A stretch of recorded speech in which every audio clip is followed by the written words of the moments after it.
I hope you're all well, and I think this session will be primarily focused, I think, for a kind of question and answer. I assume that you can all hear me okay? Could you just show me a sign, a thumbs up or a clap or something, please, in recognition of that? Thank you, Abby. And I'll begin, first of all, with just giving a little bit more information around the what I mentioned first thing this morning, earlier this morning. The focus in brass at the RNCM in principal study tuition is based around the methodology of song and wind. I don't know if you're familiar with song and wind as a kind of method for teaching, but it's been established very long time by a guy who was Arnold Jacobs, who was the tuba player in Chicago Symphony for a very long time, about 40 odd years, I think. And he created what's commonly kind of understood as being the Chicago School.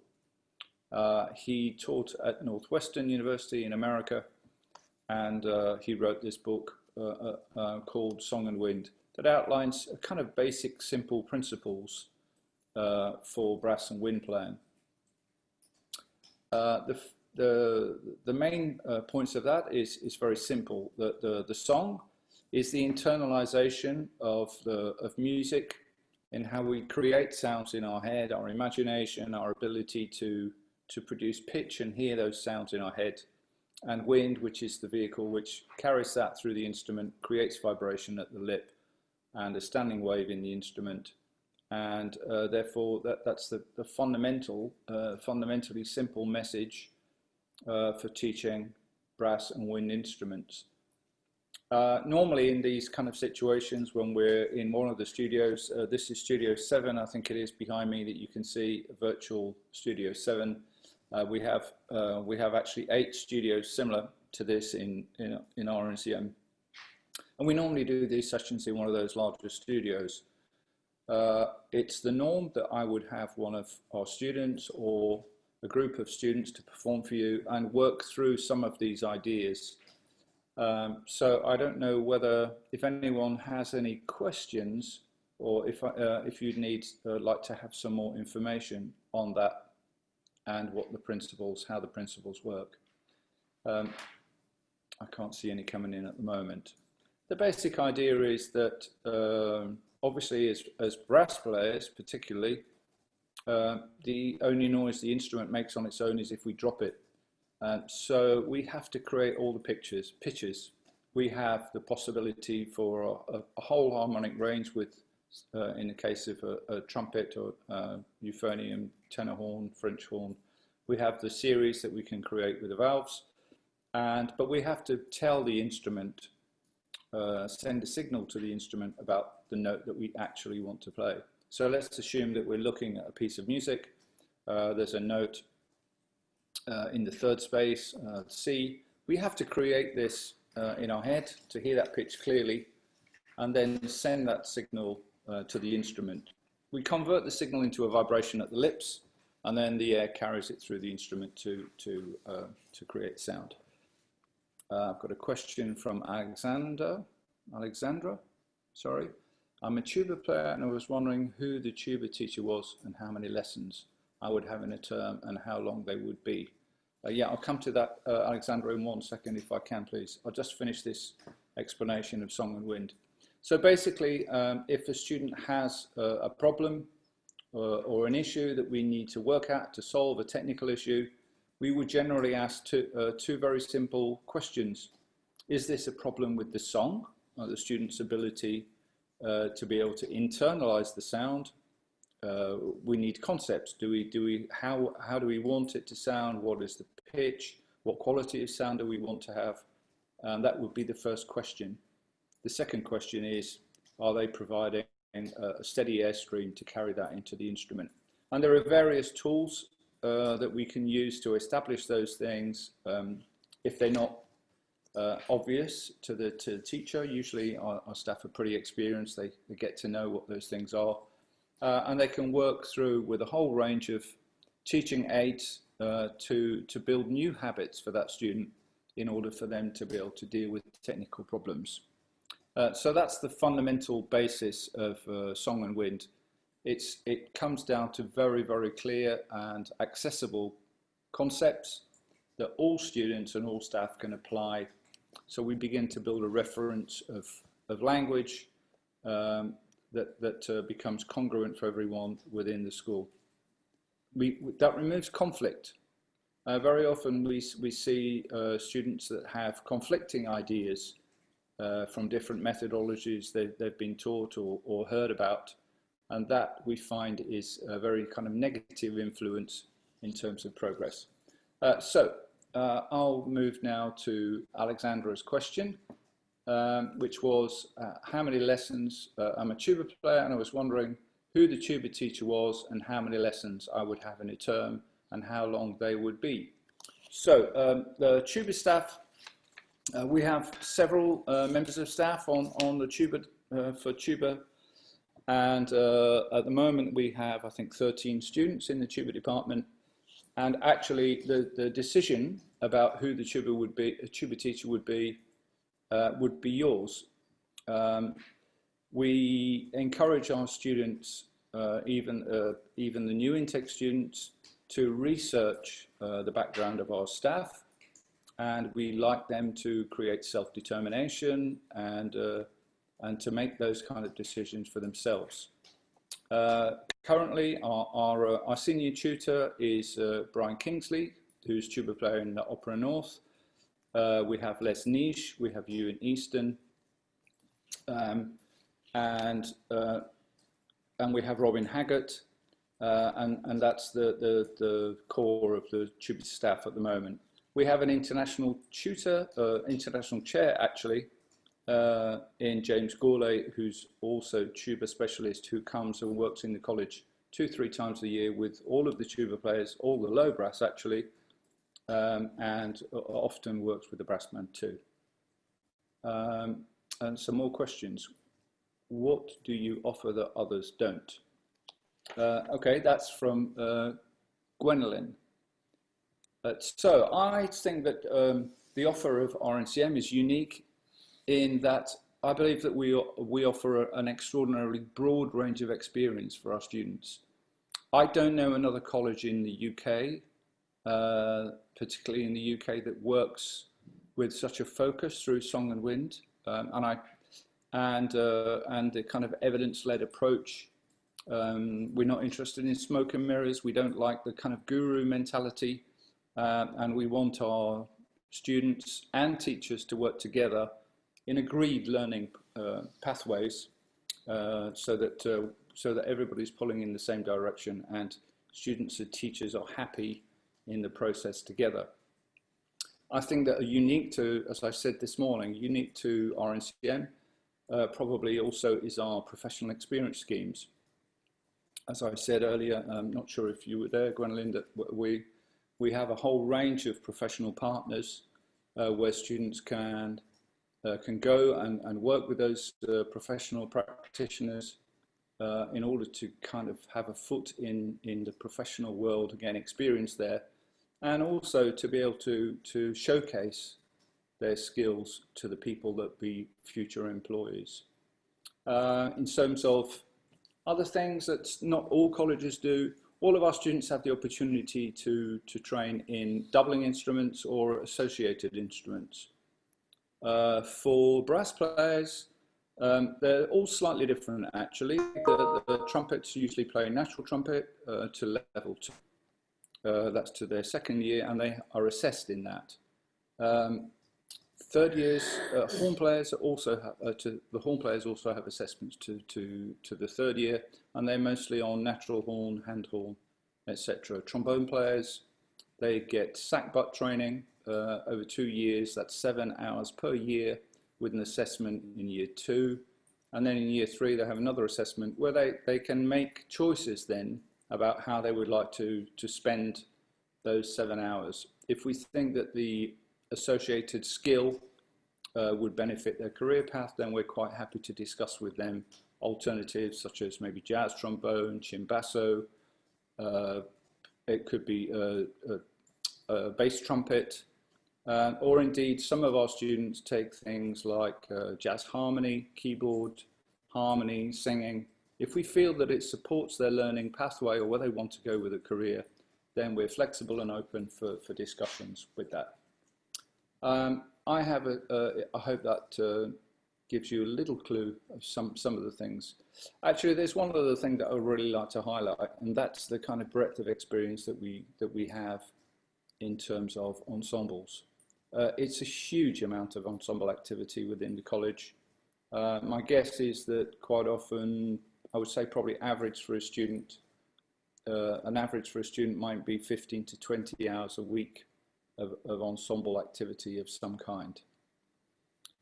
So that again, again, in terms of the opportunity to be involved in the most prestigious activities, 50% or probably slightly more actually are seated through screened audition.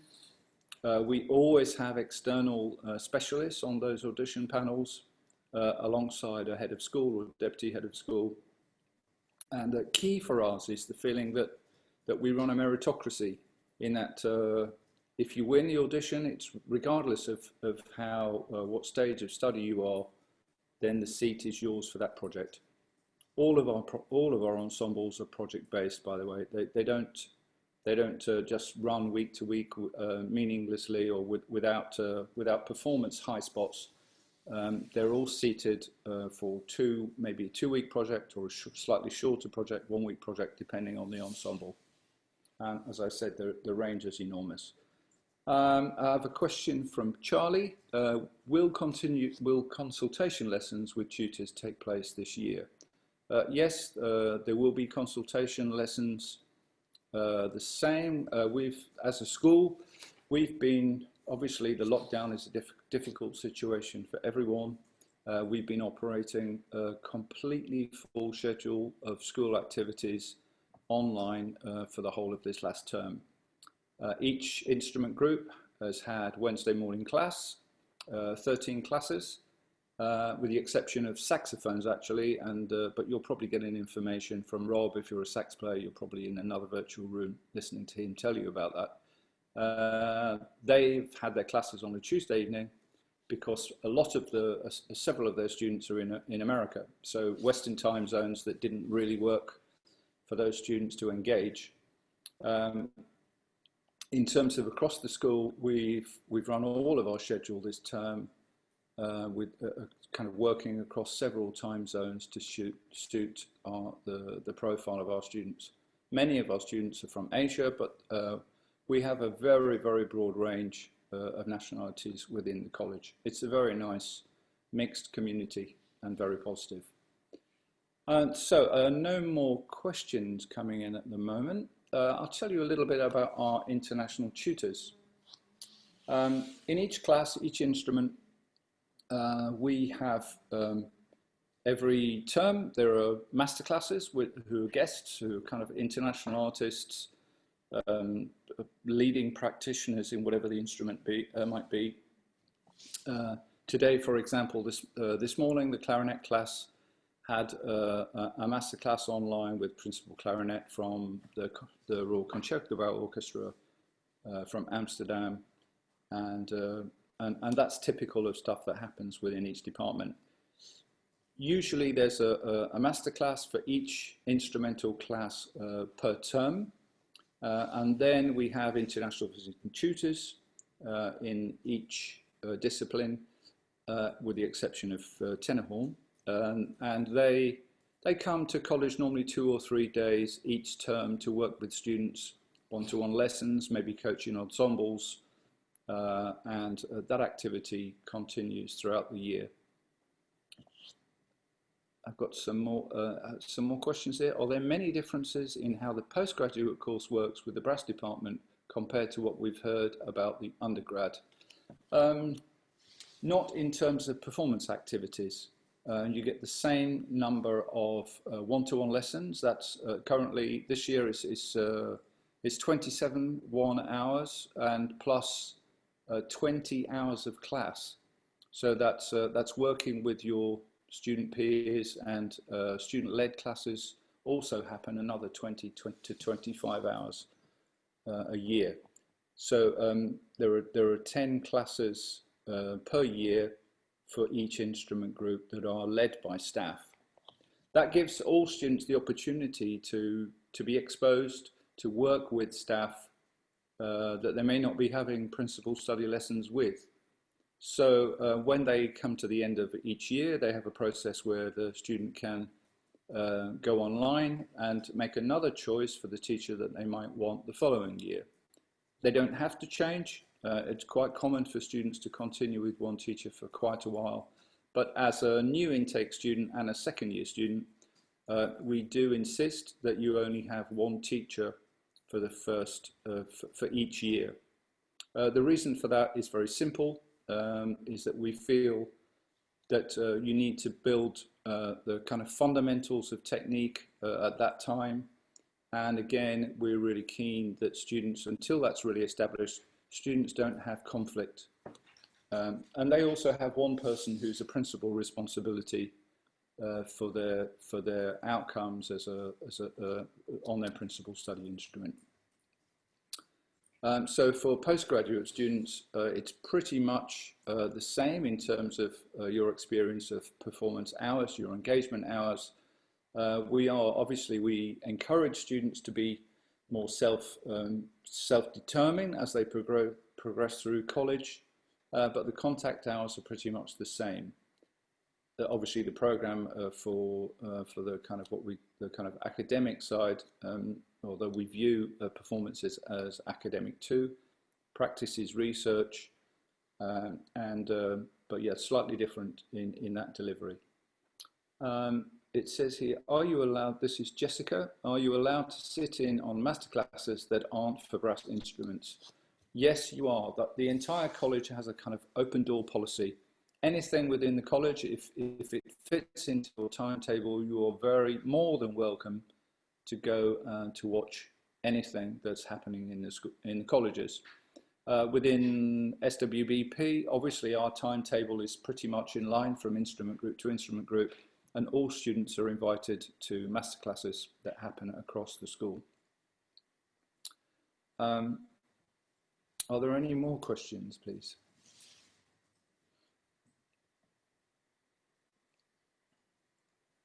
Or maybe there's something particularly that you would like to know more about.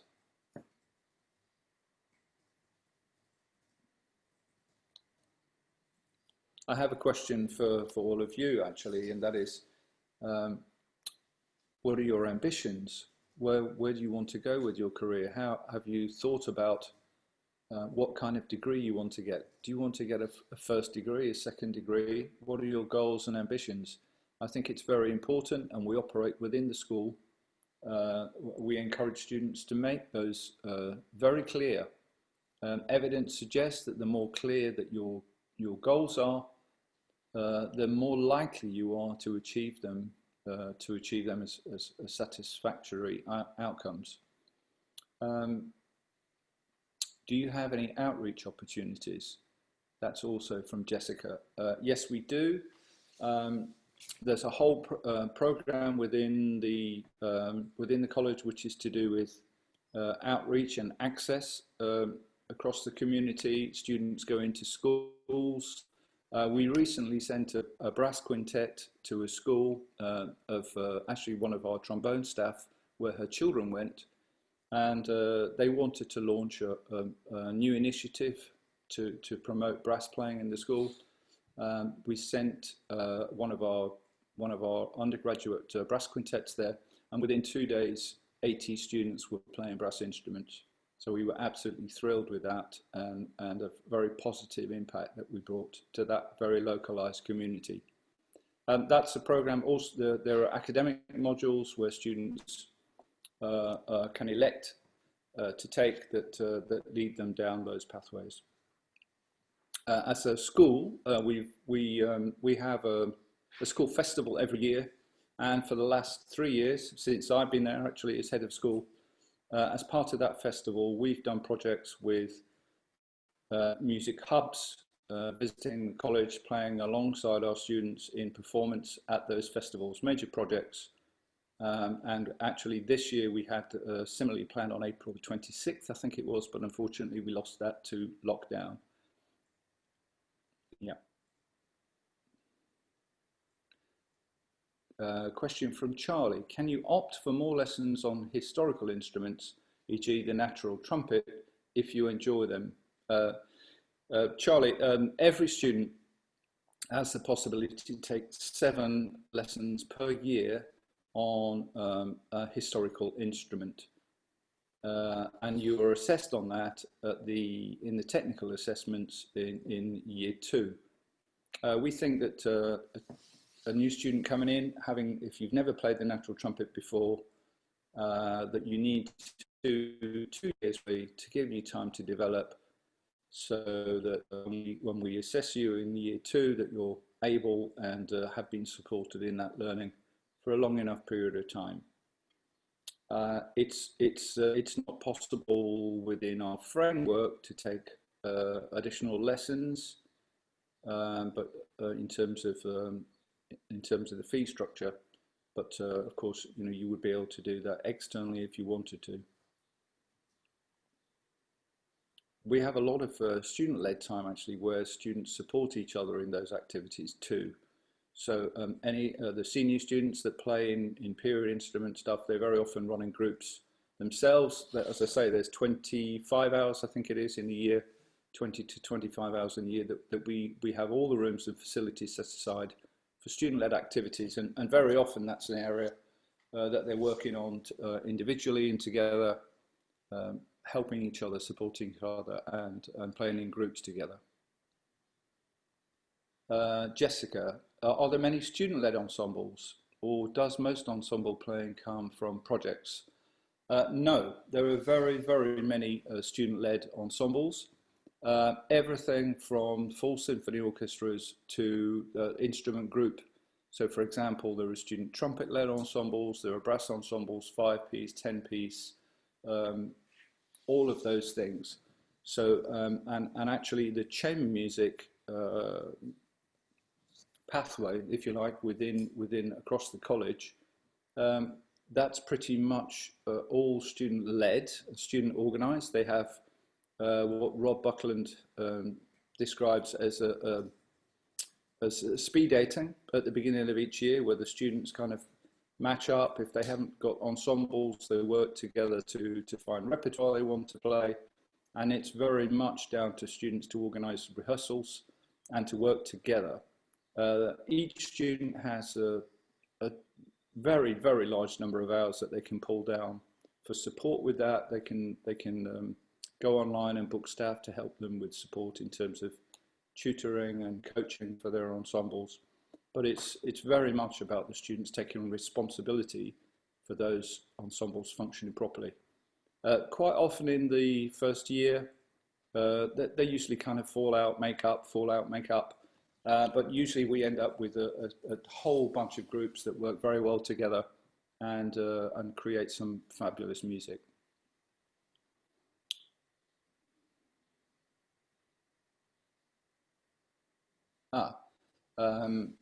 Do you have things like performance classes? This is again from Jessica. Thanks, Jessica. Do you have things like performance classes?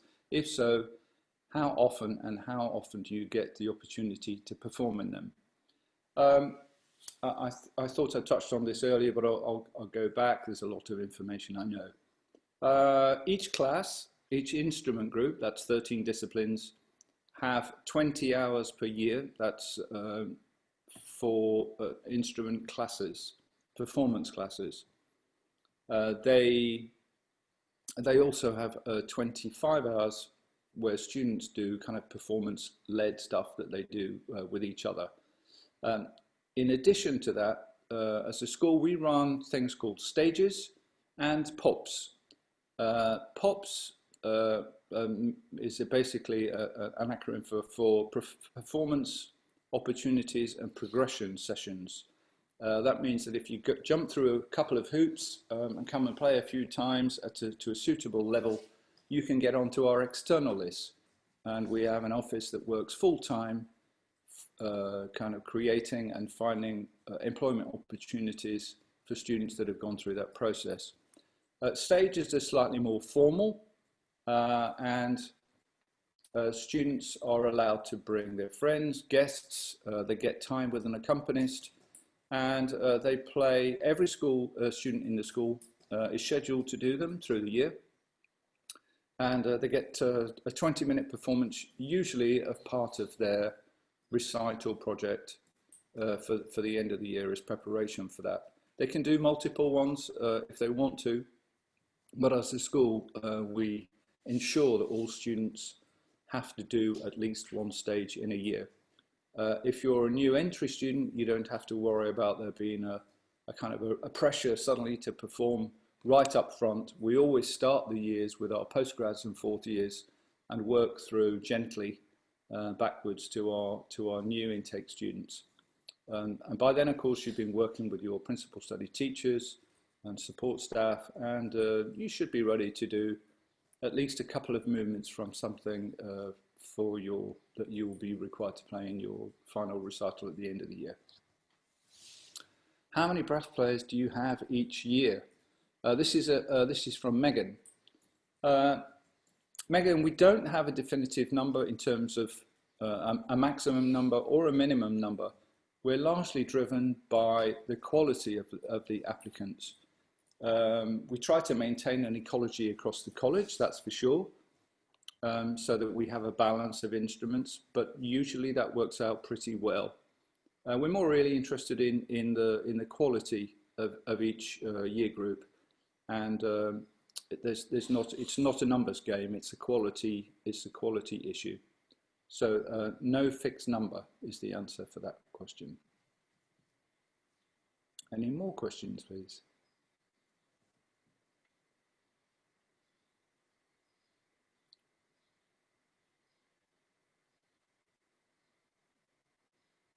I wonder what you know about our staff. Are there any questions about specialist staff, particularly maybe in the area of doubling instruments or specialized staff, associated instruments?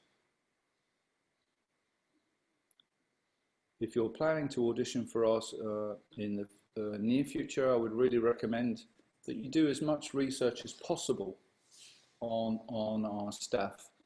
I believe that we have got some of the best practitioners in the world that come into the college, and they are really dedicated to delivering the best they can for our students. I think that our tutor selector process ensures that, and students have a power to vote with their feet if they like, if they feel that it's not working for them or the delivery isn't as they would like it. And we feel that students build maturity in that as they go through the college. I have a question here. What instrument would you suggest doubling for tuba, if any? That's from Alexandra. Yeah, Alexandra, tuba players have to demonstrate in their technical assessments that we normally do kind of E-flat tuba is the main focal point for tuba studies, but they also have to demonstrate C tuba, F tuba, and double B-flat tuba as part of their assessments. They're also required to play cimbasso. So that's or the catastrophone, as I like to call it. But anyway, that's just when I'm making fun of my colleagues. It's an amazing instrument, and of course, it's very, very important for tuba players in the opera world. Tamara asks, can I hear about period instruments for trumpet students, please? Yes, Tamara, I'm not quite sure what you want to know, but I can tell you that David Hendry is teaches trumpet, the natural trumpet at RNCM. And as I said, all of our first and second year students have to take lessons in that. You would have 7 lessons available each year. You're assessed in your second year, and that includes actually part of the technical assessment where you're asked to play some orchestral excerpts on that instrument. The college, we've just bought 6 brand new Norwich trumpets in a range of, across the whole range of keys, and we had a stock previously, I think, of about another 6 or 10 maybe So they're available for you to take out on loan and work on and prepare for those assessments. Pretty much the same on the horns and on the sackbut. Are there any performance opportunities to play period instruments in an orchestra setting, Abby? Yes, there are. We have a Baroque orchestra, and again, it's project based, but also I'm not sure what your instrument is, Abby. But each of the groups, for example, we have a natural trumpet group, we have a sackbut group, and the hand horn group is very active, very often playing concerts outside, externally, outside of the college too. And again, it's an area that students work together a lot. So there's lots of opportunities for that. Yeah, horn. Horn is tutor is Becky Goldberg. And yeah, she's very active. She's a top practitioner, and if you look on the internet, you'll be able to find lots about Becky.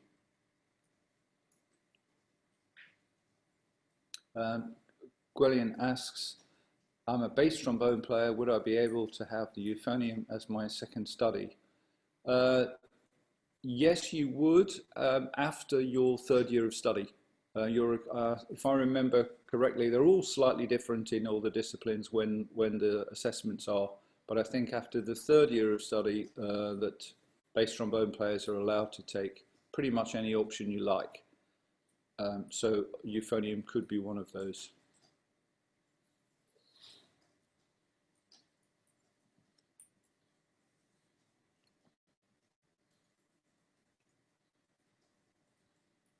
Anything else anyone would like to know, please?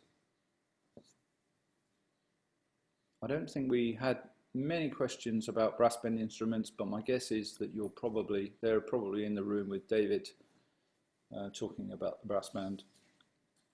Just in terms of the jazz options at RNCM, in the last year, the college appointed a new head of jazz and improvisation, a fantastic bass player and educator called Steve Berry. And Steve is kind of been integrated into part of delivery in the school of wind brass percussion. We feel very much that all students should be learning the skill to improvise, not necessarily jazz, but improvisation as a skill, a tool for delivering workshops, for example, in education and outreach projects, when you have to go into a school and create something from nothing. So that's a very important skill. We have someone's asked, Jessica, who would teach jazz trombone? Well, we have we just appointed Jessica Marshall Gilks. I don't know whether you know Marshall Gilks. He's an American superstar, jazz kind of crossover trombone player, jazz and classical, and he's just been appointed in January as our international visiting tutor on trombone. We also have a legend of the jazz trombone, and Jiggs Wiggum, and Jiggs has been teaching jazz trombone at RNCM for quite some time, so he's a regular visitor too.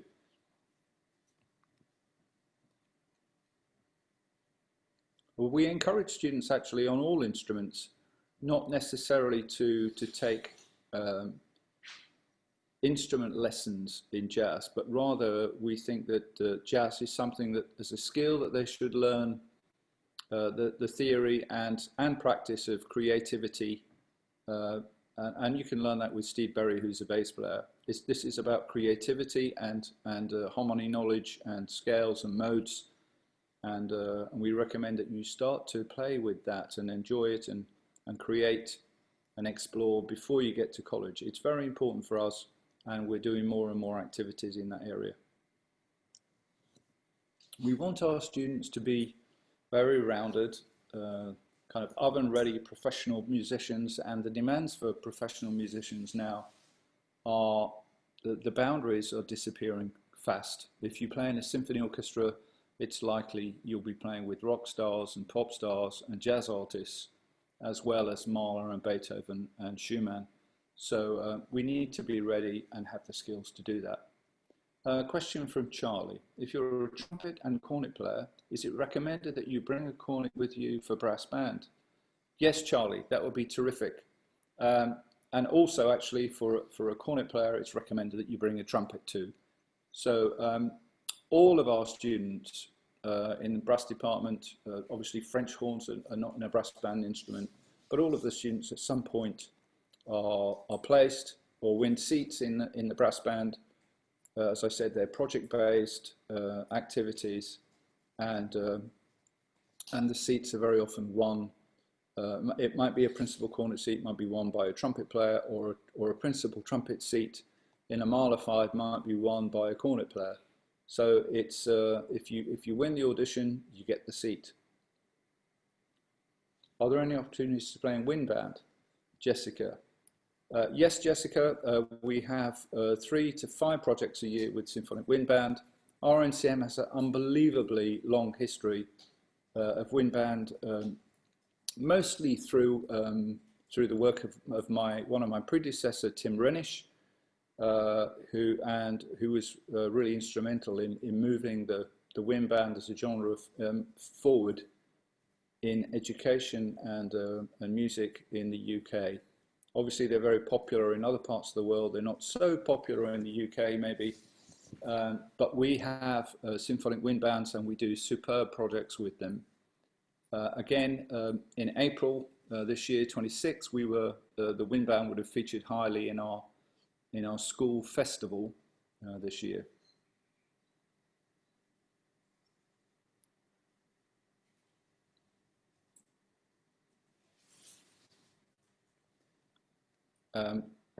I should say also that lots of our conducting students work with other students directing these kind of ensembles. Any of the ensembles that we've mentioned through the day, it's possible that you'd be working with a student conductor, obviously supported by a member of the conducting staff.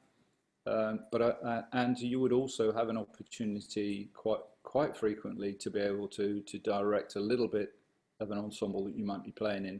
That's something, again, that we're trying to work on more and more, that students are encouraged to start to conduct and direct their own ensembles, and indeed to build new ensembles of their own.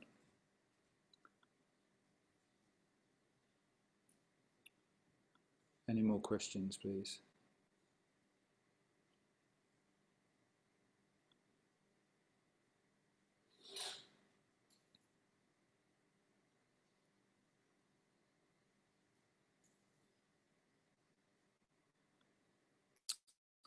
If anyone would like to ask any questions about audition processes, or what we might expect and what we like to hear, what are we looking for in that process? Any particular questions in that area?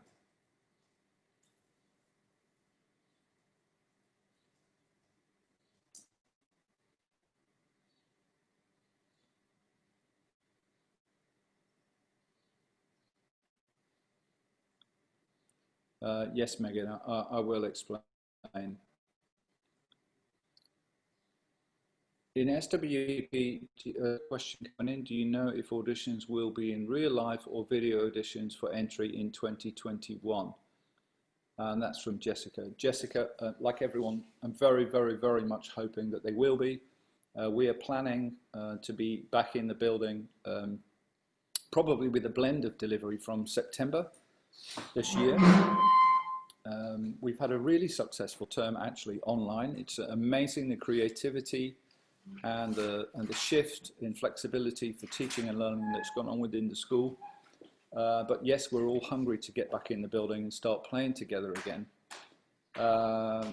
The auditions for this year will be all online, with the exception of students, anyone who plays an instrument like percussion where they don't have facility to do that at home.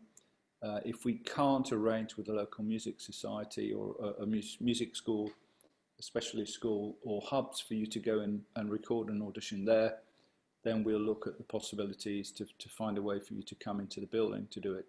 By 2021, I really, really hope that we're back to normal and everything's fine. The repertoire for this year's auditions will be updated. We've only just in the last 2 days made that decision to be online for this year. And obviously we'll tweak the repertoire so that it's more focused on unaccompanied pieces. We don't want anyone to be disadvantaged in any way by moving auditions to online. In 2021, auditions we add for kind of classical brass instruments. You play the first movement of a classical concerto exposition, and plus then a piece of your choice. We recently kind of shifted the emphasis slightly within the school in terms of technical requirements, that we want students to be more able in the presentation of scales, and so we've beefed that up a little bit in the audition process. Minor change, but just a little shift in emphasis there. We would really like you to be familiar with your scales, majors, minors, diminished and augmented, dominants. But you're normally given advance notice of those, what we would like you to prepare, and that just forms part of the audition process. On the day of auditions, if it's in the building, you're also required usually to do an online a theory test, and that information comes through to the panel who's auditioning you before your audition. So that's part of the progress of the day at auditions in the building. When do the auditions for 2021 happen? I haven't got the dates. I'm sorry, Megan. Exactly. We're trying to stay pretty much to the regular timetable. That there'll be so that there'll be kind of November. Will be, I guess, October, November. That'll be 2020.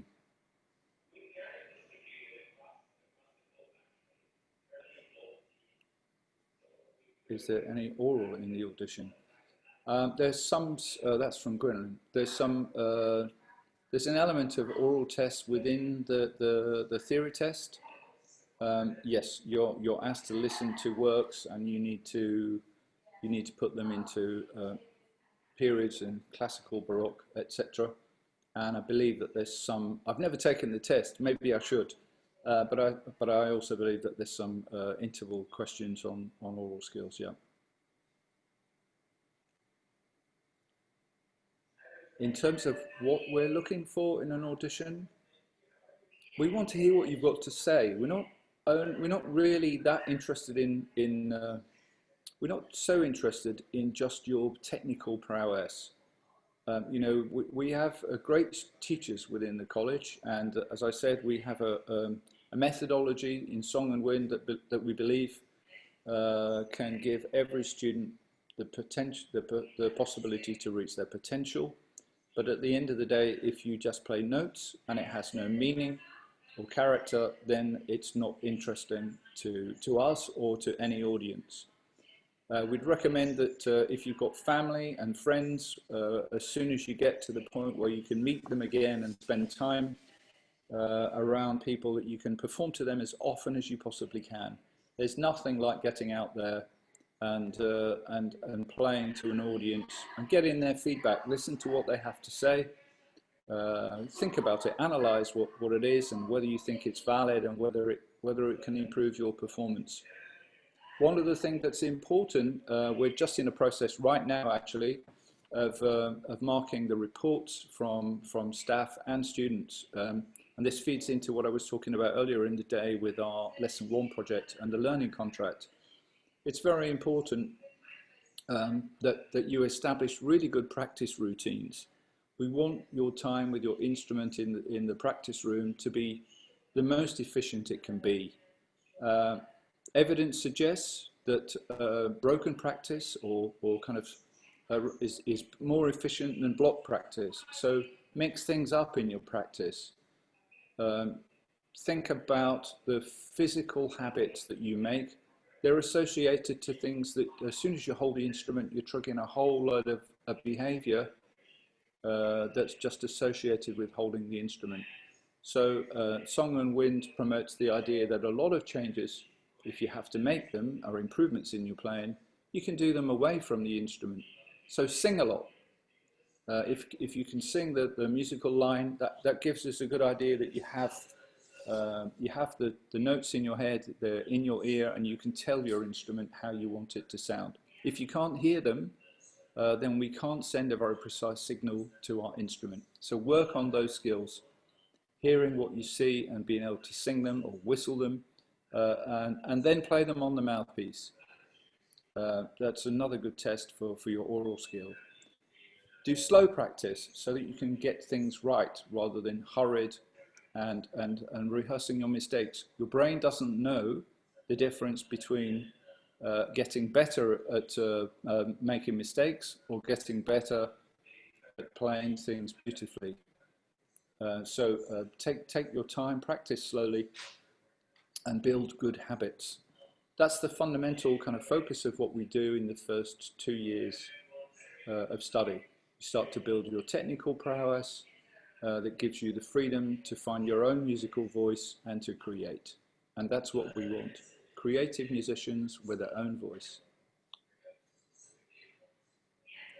Are there any more questions, please?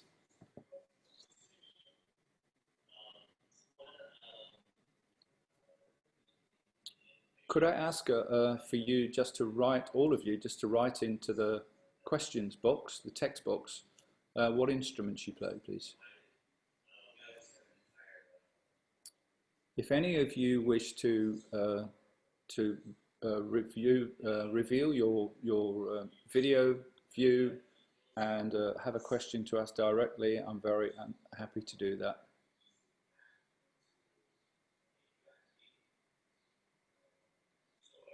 That's great. So we have 15 in the room. We have tenor trombone, French horn, trumpet, trumpet, trumpet, trumpet, cornet, bass trombone, tuba, horn, French horn, bass trombone, bass trombone. Quite a few bass trombones there. Any particular questions from you guys? What do you know about our staff bass trombone teacher, Christian Jones?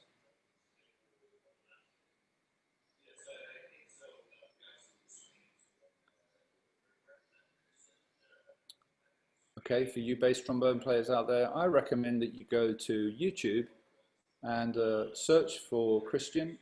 He's done a whole series, I think it's 84 orchestral excerpts, all recorded in one take in the same room with the same camera and the same sound setup. It's an absolutely amazing resource for reference for bass trombone orchestral excerpts. He's now taking the project further and doing a doctorate in a research project around those recordings. It's taken some years to do, but they're really astonishing. It's really fantastic playing and an incredible reference. You should be able to find them online. It's not a college resource, but I recommend that you look for them online. French horn players, 2 or 3 of you there. I'm not sure if Abby Young, if that's a horn or a French horn, maybe that's a tenor horn.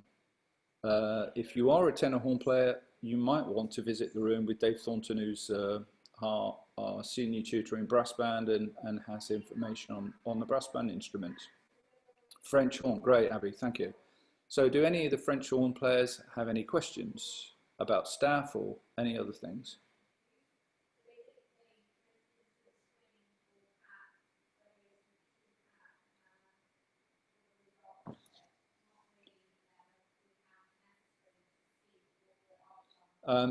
Jessica, if you're applying for the joint course with Manchester Uni, do you have to apply again separately for RNCM?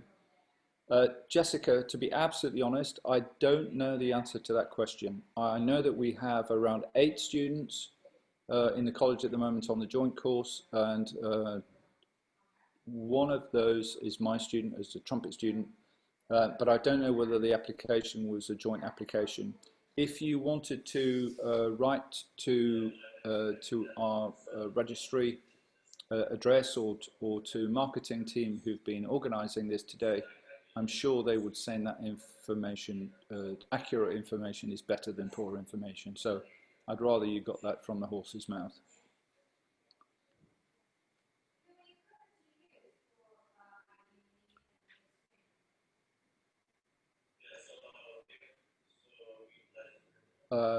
Trumpet players, how many do we have here? A few. So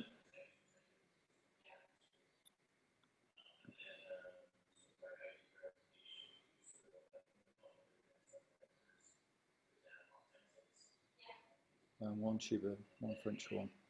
Okay, guys, so I'm going to ask one last time for questions, final questions, and then I'll close the session. We seem to be running out of steam here. I've got lots more information if you ask me what it is, or tell me an area that you'd like to know more about.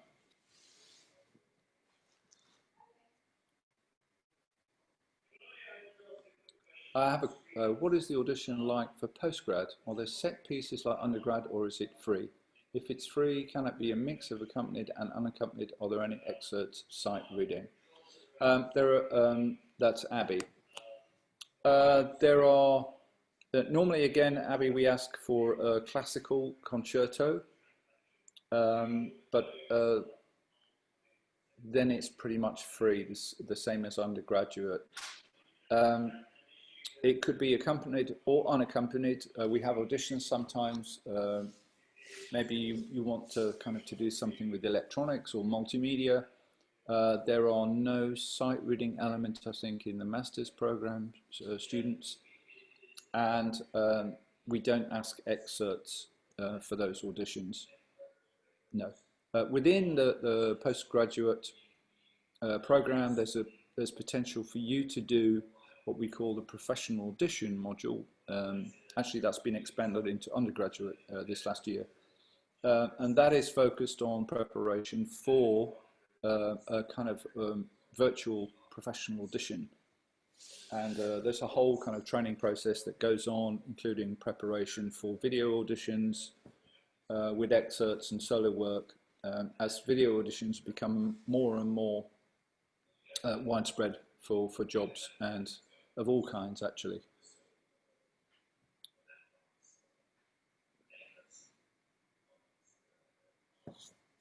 Anything else from the postgrad group or any postgrads that are here?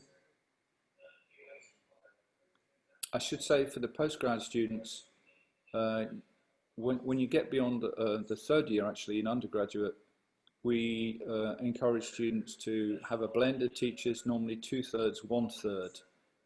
So that's an 18-9 model of a split between principal study teachers. As a postgraduate student, the basic model is the same. However, if in exceptional circumstances, consultation with your head of department, if you wanted to split your lessons 3 ways, we would allow that. On a few occasions we've done that. Again, we think that it's very important that there's a significant enough engagement with a member of staff rather than it just being kind of like a selection box without consistent learning. Any more questions? I'll give it 2 more minutes and then I'm going to wrap up the session. How many of, maybe you could give me an indication of how many of you are planning to audition at RNCM in the near future? Just a thumbs up.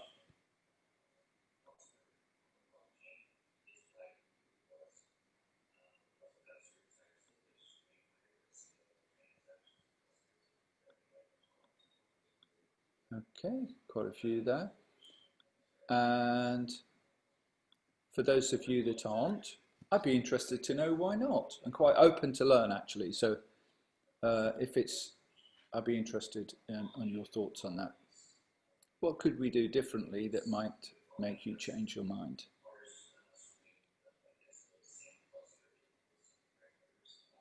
Obviously, I think that, great, tomorrow, that's good. So that's already job done. And what's your son's name tomorrow?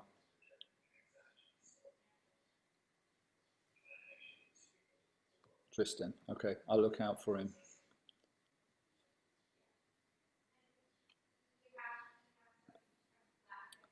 Any more questions? Right, I'm going to close the session now. I want to thank you all for being here. I hope that you had all the information that you need. If you don't, please don't hesitate to write in, either through the marketing team that's been in touch with you, or you can probably find my email address as head of school on the RNCM website. I encourage you to look at the staff profiles, and also, the incredible resources out there for you to hear our staff, to see them teach, and I recommend that you learn as much as you possibly can about them. I think we have a really fantastic roster of staff, and I know that they're dedicated in creating the best learning outcomes for students at RNCM. Thank you very much for being here, and hope to see you all at audition soon. Thanks, bye-bye for now.